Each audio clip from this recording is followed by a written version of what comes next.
the amount of doubters who are out there when it comes to Brock Purdy. What's your take on people's reaction to him, and why do you think people choose to still doubt him as much as they do heading into the Super Bowl? Like the guy's in the Super Bowl.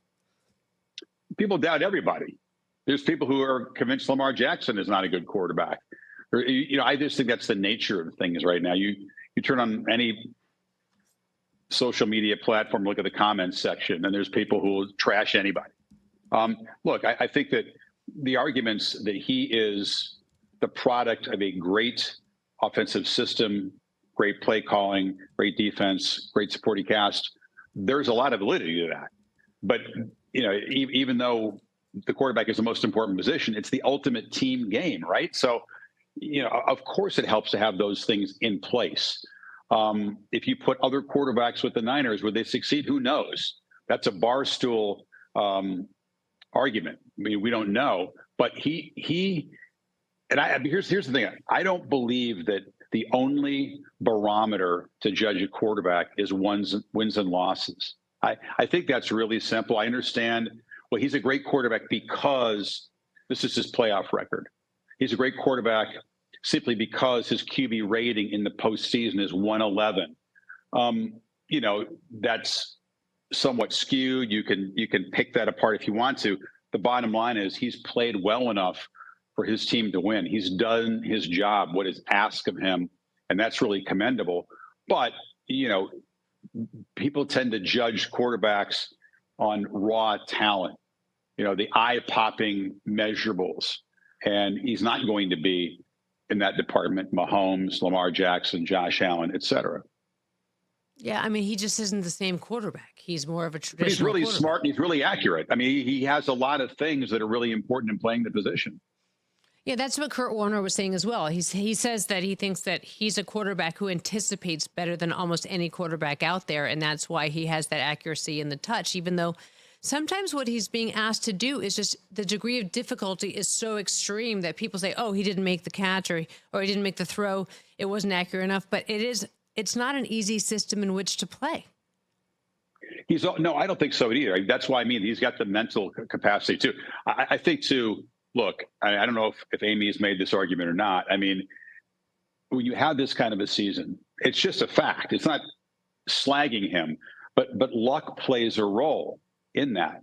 Things coming together, and more has to come together for a football team than probably any other sport. And whether the opponent drops a couple of interceptions that they should have made, whether or not a team makes a field goal or misses a field goal. I mean, so many things go into a win and a loss that to say a quarterback is great because when he started, his teams won this many, to me is a little too simplistic. But listen, he's been a little lucky. He's been really clutch. He's sneaky athletic.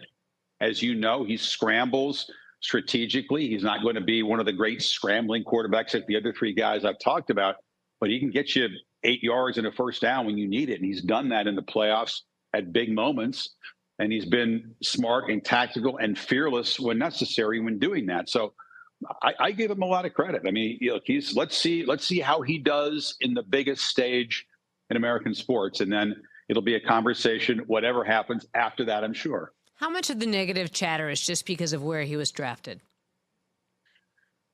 Well, there's always doubters, right? I mean, when you come into the league as Mr. Irrelevant or just a low round draft pick or, your dear friend, you mentioned Kurt Warner, I mean, undrafted. So there's still people that think he wasn't any good. I think, now Kurt carried that offense. Okay. It's a little different when you are the trigger man of a very pass heavy offense and you rely on explosive plays downfield. And that's the staple. That's the identity of that team.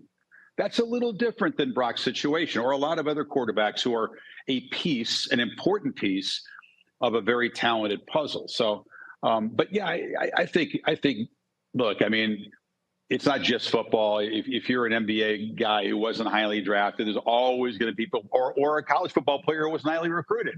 It takes a long time for people to realize, yeah, he was a 3-star or a 2-star, but he can really play because a lot of people were wrong.